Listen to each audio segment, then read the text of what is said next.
I'm going to hand over now to our FLT to introduce themselves and kick the session off.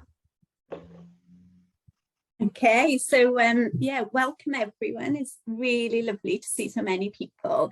And before we started, we just wanted to say a big thank you to Kate and Ellie for setting this up and facilitating this today. We're really excited. We love doing these sessions because sound play is just really easy, it's simple, and we know it works. So we're really delighted to be here. So just to introduce ourselves, so I'm Lisa. I'm a speech and language therapist with the Welsh Centre for Cleft, Lip and Palate. And we've got Rhian and Elaine as well. And I think Elaine's got an extra friend with her today. So this is Baby Bay, who is the star of all of our books. So yeah, so we just wanted to say thank you for coming, and we'll make a start. Yeah, I'm going to hand it to Rhian. Fab. So I'm going to kick us off, and I'm just going to give you a little background on what is sound play. So we talk about sound play all of the time, but what is it? So what we mean by sound play is to repeating the sounds by themselves and in small words. So the general population of children, they develop their speech really easily just from listening to us talking. But we know that children with cleft lip and palate have had a little bit, they haven't had the correct anatomy to start with, so they just need a little bit of a helping hand. But we know this, so we can start helping them really early. So that's why for them, we would then break words down and give them some sounds by themselves. But the really important thing about sound play is that there's no pressure on the children to copy us. All we want them to do is to look at us. So sorry, mums and dads, grannies and grandparents everywhere, the pressure is all on you guys to be showing them. So to encourage the child to look at your face while you're doing the sounds, because let's be fair, they don't always want to look, but they're always interested in what toy you've got. So I'd hold my toy close to my mouth while I was doing the sound. So I might say, p, p, p. Oh, it's Pony. Pony's come to play. P, p, p. So by holding it close, they will look. I'd also like, while we're doing this, we'll sit face to face or using a mirror so that they can always see your mouth. But when we're doing this, it's always about play. It's sound play, not sound instruction. We're not doing say this, say that. It's about the play. So I'm going to pass you over to Helen to show you some more toys. So sometimes as well, when they're really little, the babies, they're just fascinated. Just looking at your face is enough. Particularly I find as well, because I've got glasses, they'll look like they're really interested in me, reach forward. Actually, it's not me they're interested in at all. Actually, they just want to grab my glasses. But sometimes as they get a little bit older, sometimes you can actually do something as you're making the sound at the same time, just to sort of make it a little bit more interesting. So one of the things that we do as speech therapists, we're always into bubbles. We can use bubbles for so many different sound and language ideas. And one of the things you can do is catch a bubble, and then we've got our wobbly bubble sound, because if we just gently go, you can see that it wobbles the bubble. So again, that's just a way of engaging the child in sort of staying looking at your face as you're making the sounds. Other things you can do as well, with a bit of tissue on the back of your hand or with a feather or something like that, and it will, because you've got that puff of air, the tissue will then sort of blow off your hand. And actually it's something as well where you can sort of tell with our little, you know, babies and children, their skin's very sensitive. Actually try it yourself. If you do on the back of your hand, can you feel the puff of air? And then I must have more nerve endings on my palm, because if I do it the other way, I somehow feel more when I do it that way. And maybe you could sort of do it with your baby all the way up their arm, or, you know, even on their tummy at bath time, that kind of thing. So it's that whole thing, it's sound play. It doesn't have to be sit still, watch me. We're actually doing sort of, you know, it's almost work. And that's why we always have that thing. It's sound play, it's not sound instruction. And then you can also do the sound. It doesn't just have to be the sound by itself. you can do the sound in a word. So something like building up a tower. I often used to do this with my ones when they were sort of sitting in their high chair. So they were sort of sitting opposite, and we'd give them one of the cups and we'd go, build it up, up, build it up, up. And as they get sort of a bit older, sort of coming up to one, and they'll be starting to join in, I'll often have children in a session and they'll sort of start to join in, and they might just go to start with, or maybe they'll just posture and we'll get up, and they've watched, they can see, oh, my lips are closing, and eventually we often will then get up, up. But that's a word that you can use as well. For those of you, a lot of us over here have got stairs. I used to live in New Zealand and not many houses had stairs over there, but as you're going up the stairs, I'm sure a lot of people, that's how you start your early counting. But you can also do that each time you're going up the stairs, up, up, up. So there's lots of ways in which you can be doing this sound input and sound play throughout the day without thinking, oh, I need to sit down and do 10 minutes of therapy with my child. It's all about just playing with the sounds. So, Lisa, why do we do it? Yeah, so why do we do sound play? So apart from the fact that it's something really simple that you can be doing without too much pressure on yourselves, or obviously the children as well, it's really important that we're modelling sounds over and over again. So you notice that Alem was doing up, up, up. So really repetitive, because children need to hear sounds over and over again to store them in their memory, ready for when they're going to use them. So sometimes I think parents feel, I'm doing this so much and I'm not getting anything back. But we do say children need to hear sounds sometimes hundreds of times before they can actually make them. So we would say stick with it, keep doing it, because eventually it will become stored and they will start to use it themselves. So you can do sound play with all children, or little children, babies, even before they've had their palate repair and afterwards. But the focus is just on the repetition, keeping it going over and over again. So I think Rhian's going to talk a little bit more about what sounds we choose. Yes, thanks, Lisa. So as Lisa said, what sounds do we choose? So we know that children that have had a cleft lip and palate are really eager to start to learn to talk. However, as I said previously, they just don't have the right anatomy there to start. So they will start how they can, so which is often using the throat. So the sounds that we would start with then are the sounds right at the front of the mouth, the p, the t, the f, or the s. So we use them right at the front because they're as far away from the throat as possible, but also they're lovely and they're visual. So when you're encouraging a child to look at your mouth, they can actually see that it's moving. They can see those lips coming together with a p, p, p. They can see the teeth when you're starting to do a f. You know, there's lots of things to look at. Also, the sounds that we choose are the quiet sounds. So sounds come in pairs. So we've got at the front, we've got our p and our b. So b, we're turning the voice on. It's that little bit louder. P is our quieter sound. We know children with cleft lip and palate are quite susceptible to having glue ear. So they won't hear all of the sounds all of the time. So we're choosing the quieter sounds so that if they're not hearing it, they are still seeing it. So they'll still see the lips coming together. But if we're doing the louder sound, b, they may not hear the start of the sound, but they may hear that coming at the end. And that's where they're thinking, great, mum is using her throat to talk, and then they won't be using their lips to make our b sound. So that's why we're choosing then the quieter sounds, that p, t, and s. So I'm going to pass you over to Helen to talk a little bit more about the hearing. So as Rhiannon has already said, many of your children, and actually all small children, tend to have episodes of glue ear, and you won't necessarily know when they've got glue ear. It's not like when they've got an ear infection and they're really sort of, you know, grisly with it. But having that sort of glue in their ear can impact on their hearing.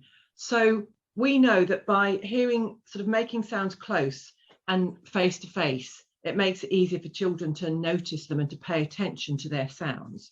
So one of the things I want to do just to demonstrate this is if I hold my arm out, let me do it so you can hold it all the way out, and I'm going to just rub my fingers together, and at arm's length I can just about hear my fingers moving. But if I bring them here and do it right up close to my ear, can you hear the sound clearer now? Anybody hear the sound clearer? Yeah, okay. Have you changed the sound in any way? No, so you've not actually made the sound any louder. You've just brought a really quiet sound in close.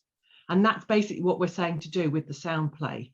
So if you've got your baby, and I'll demonstrate with baby bear here, if you've got, you know, what we sort of know is if baby is over the other side of the room and, you know, the TV or the radio's on in the background, they're not going to be able to hear that quiet. But if, you know, when you're sort of holding them at that sort of normal distance, which is what, probably a foot, 12 inches, that sort of thing, actually they will hear, even if they've got a little bit of blue ear, they're still going to be able to pick up on those sounds. So you're just doing it. You're not making the sounds louder. We're not going puh, puh. So sort of like, oh my goodness, what are you doing there? You're still doing the sound nice and gently for the child, and they're just watching. Yeah, and baby bear's really interested in that one. A good look back with that one. Okay. So I think, Rianne, you were going to do a few more demonstrations of how you model the puh with some of the other toys that you've got there. Absolutely. So we're going to think about the sound by itself, but we're also going to think about the sound in the word now. So as Lisa said, we want repetitions over and over again. So I'm thinking now a little bit about the older children and that sort of play sequence that will develop as they start imitating you guys and things you're doing around the house. So one of my favorite little play sequences is having a party or having a tea party. So you can, if you're doing ta, you're going to have your tea party time, or if you're doing your pa, it's just party time. So of course we have some friends to come to our party. So I've got Pony. Come on, Pony, let's take a seat. Pony came to the party. It's lots of repetition. So those short phrases, repeat, repeat, repeat. So now I've got dinosaur, and that's really tricky for little ones to say. So thinking of our P, I'm just going to name her Poppy. So Poppy is coming to the party. Poppy. Poppy came to the party. So we'll sit them all up. And then what we need for our party is some plates. So we've got our plate for Poppy, plate for Pony. And our P can be at the front of the word or at the end of the word. So I've got my cup for Poppy. And I've got a cup for Pony. And sort of as I move things around, I'm just incidentally having my so there's no silence coming, it's just that. So for my party, we need to have some food. So in my pan, I will have some food. And it's just making it really exciting for the little ones to do. So I'm like, oh, what's in the pan? So to lift the lid, we've got a tap, tap. So you've got your t at the front, you've got your p coming through, or p, p, p. We've tapped. We can now open what's in the pan. And of course, I've put in just things that begin with p. I've been through all of the food and found things that begin with p. So we've got my pear. Who wants the pear? Oh, Poppy wants the pear. P, p, p. And again, as I'm moving it, it's this repetition of our p sound. P, p, p. Oh, Poppy, a pear for Poppy. And as Poppy's going to eat her pear, she's going to make her sound. P, p, p, p. Poppy loved her pear. So what are we going to have for Pony? And then it's all repetition, right? So the lid goes back on. So we've got to tap again. But all of this they have in more and more and more sounds they've got to listen to, and encourage them to tap, tap, tap. What's in the pan now? Open the lid. We've got pepper. A pony. And as you're doing this, leave your little gaps to see how the child responds. Probably they'll respond by taking it off you, but that's fine as well. So we can be like, oh, you've got the pepper. Oh, the pepper's for pony. Put it on the plate, the pepper for pony. And then as Pony's going to eat her pepper, she's going to make the sound too. And I say, oh, my pony makes such a funny sound when she's eating her food. Can you hear her? She's saying, and you can even play then at the dinner table. Do you remember that pony made such a funny sound? She said, while she's eating her food. But again, while they're drinking their drinks, they can be making their sound. Or if the food is too hot because it's been cooked in your pan, I always blow it, but not just a blow. You can incorporate that into a sound then as well. You can bring your sound in. Oh, it's so hot. Quick, let's blow it. Oh, there's my funny blow. Can you see my bunny teeth? But all the time, there's no pressure on the child to repeat any of these sounds. Any engagement, brilliant, reward it. But no, this is what we're doing. Another thing that I find the children often like once we've had our party is to wash up afterwards.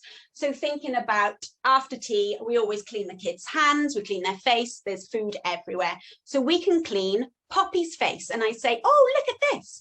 Megan makes a funny sound when I put my sponge on her hand. She says, tap, tap, tap, tap.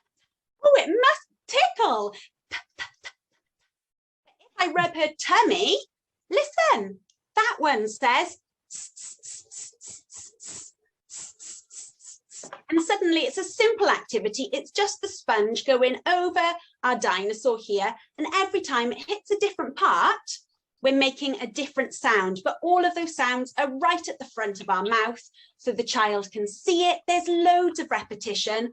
We're having the sounds by themselves, but also we're incorporating them in words, and we're developing their play and their language at the same time.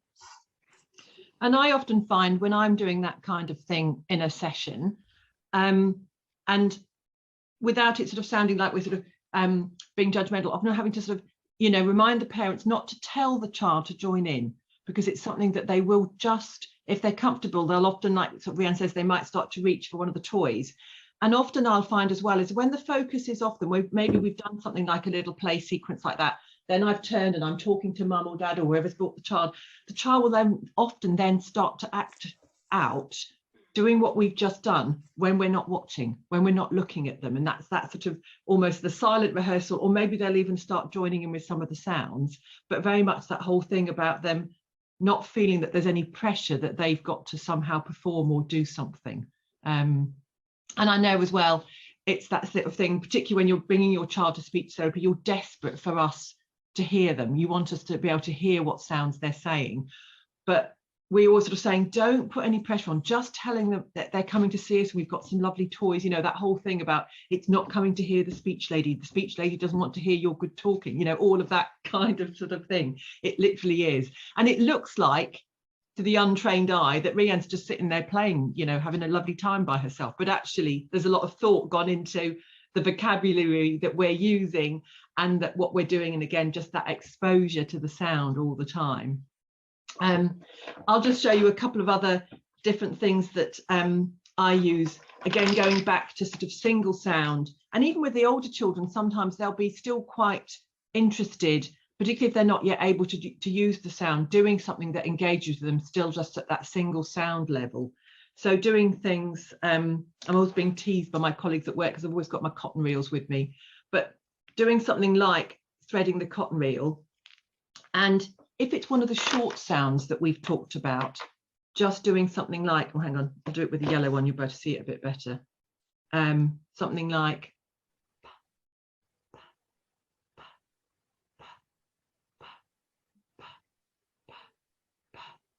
And it seems to be quite mesmerizing. Even really sort of quite hyperactive children just seem to be sort of like, oh my goodness, what's she doing now? Because it's just the sort of thing you don't normally sort of see. Then it might be sort of like, oh, I've got red cotton reel. Wonder what sound red cotton reel is going to make. Red cotton reel is going to make a long sound. Shh. Let's see, what sound is green cotton reel going to make? Green cotton reel going to do another short sound. Ooh, see if you can see my tongue on this one. That type of thing. So you're sort of talking about what sounds you're doing, and you can do that with the sounds by themselves. And often as a next stage, if we're seeing the child in therapy, we might do the sound in a syllable before we're saying it in a word. So it might be that we're putting the sound at the end. So I do something like eep, or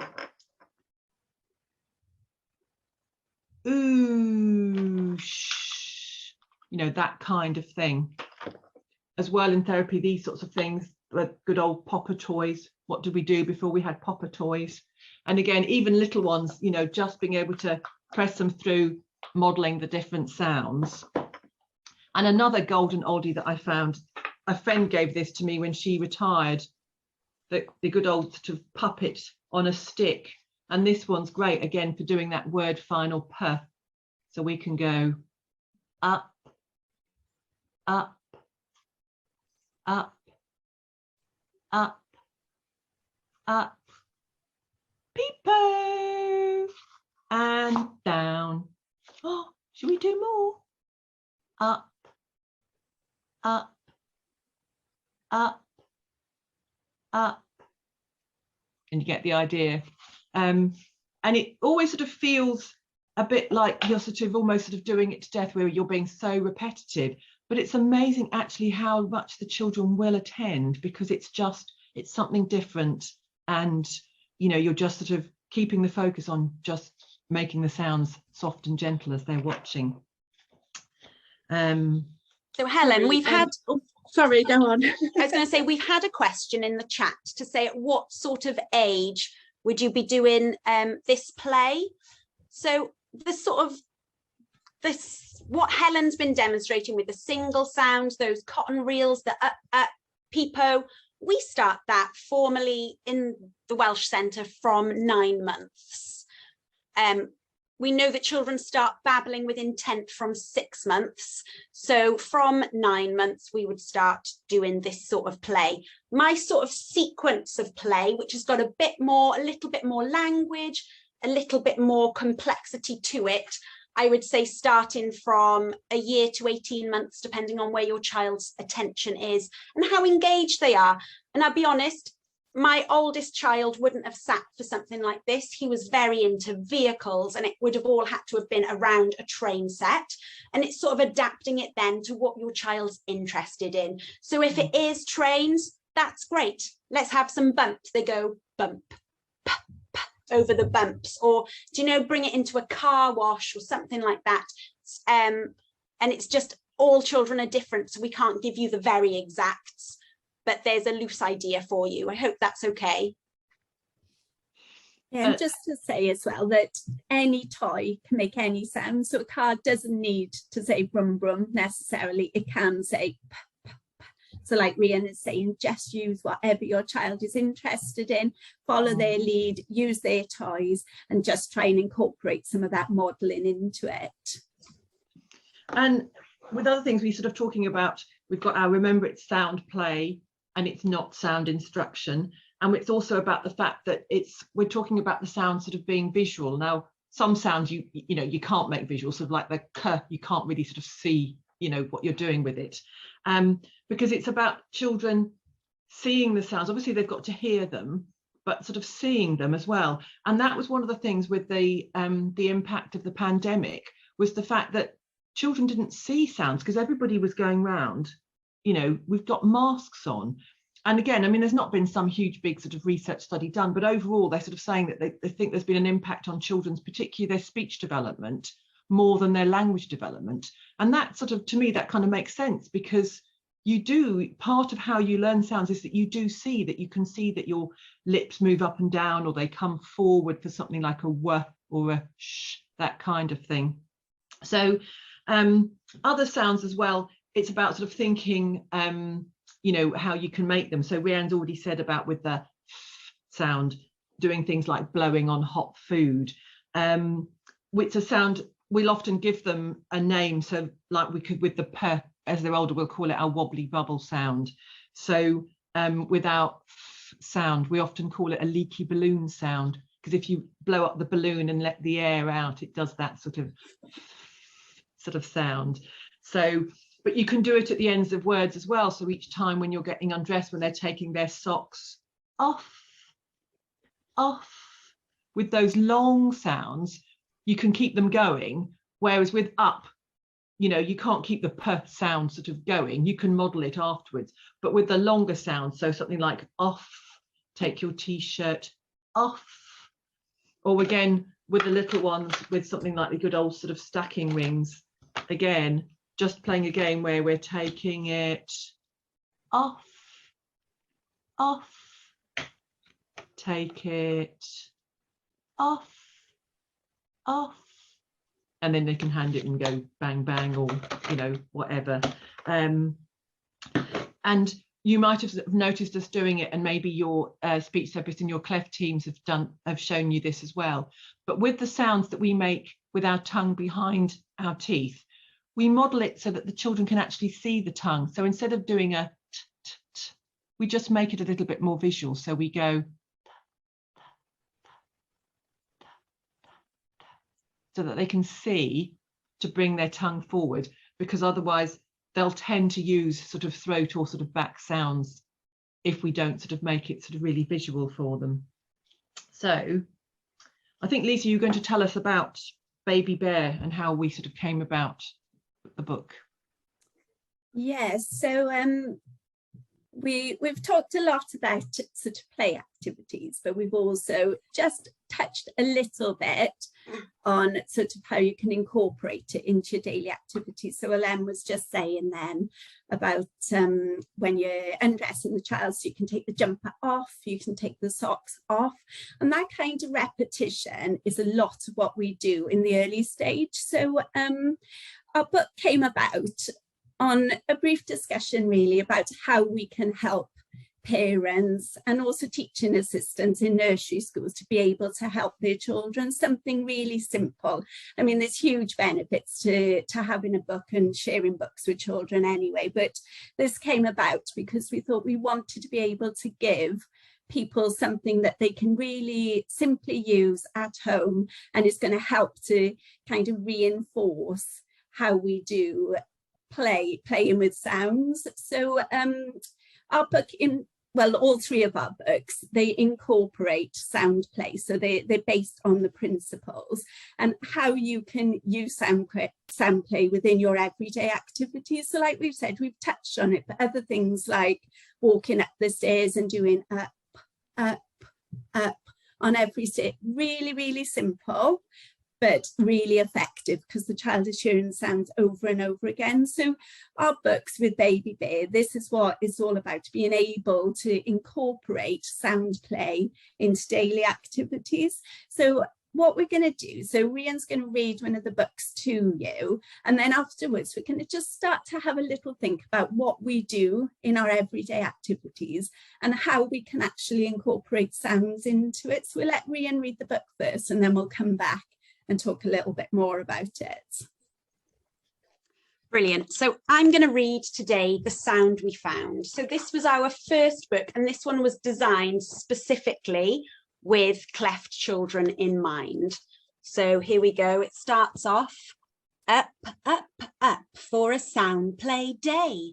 Hop, hop, hop, I'm on my way. I look at Mum, she makes a sound. Is the sound she found. My spoon moves fast. A plane zooms past. I look at Mum, she makes a sound. Is the sound she found. Tiptoe, tiptoe, playing hide and seek with Ted. Tiptoe, tiptoe, he's hiding in my bed. I look at Mum, she makes the sound. Th, th, th, is the sound she found. Flitter, flitter, flutter, a butterfly in the park. Woof, woof, woof, we hear the dogs bark. I look at Mum, she makes the sound. F, f, f, is the sound she found. Seesaw, seesaw, high and low, push the swing and whoosh, I go. I look at Mum, she makes the sound. Sh, sh, sh, is the sound she found. Water from the tap says drip, drip, drop. Bubbles in the bath say pip, pip, pop. I look at Mum, she makes the sound. P, p, p, is the sound she found. Turn, turn, turn, the pages of my book. Tweet, tweet, tweet, a bird, Mum, look. I look at Mum, she makes the sound. Is the sound she found. Lots of sounds I have heard by themselves and in a word. One day soon my sounds will come. Until then, more sound play, Mum. So that's the end. So it was really important for us to have a positive message at the end. So just more sound play. So just keep going. They will get it. It'll feel like a long time. Just keep going. Okay. And this one is all about Mum. And as I said, it was designed for the cleft. We've done a second one since, the sound we see. And I'm not going to read that one to you today, but this one's got Daddy in.